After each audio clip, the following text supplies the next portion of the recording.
Meron na po tayong tatlong sinampina. Ito pong tatlong to, dalawa po ay galing po sa COA at yung isa naman po sa archive.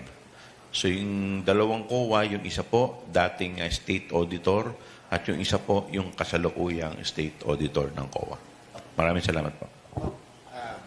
Again, napatunayan na nag-withdraw. Ang winidraw pera ng gobyerno, pangatlong napatunayan, unusual, yung paraan ng pagkakakuha ng perang cash. So ano pong kasunod na patutunayan? Tumalon na po ako sa kasunod na tanong.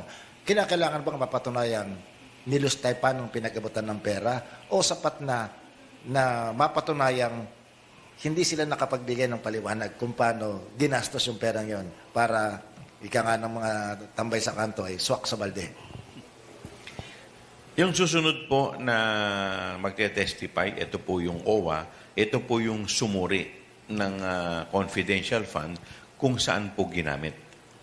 So, dito po, titingnan natin kung yung paggamit po ay nasa tama ayon sa circular, sa joint circular na inilabas kung paano gagamitin dapat yung confidential fund.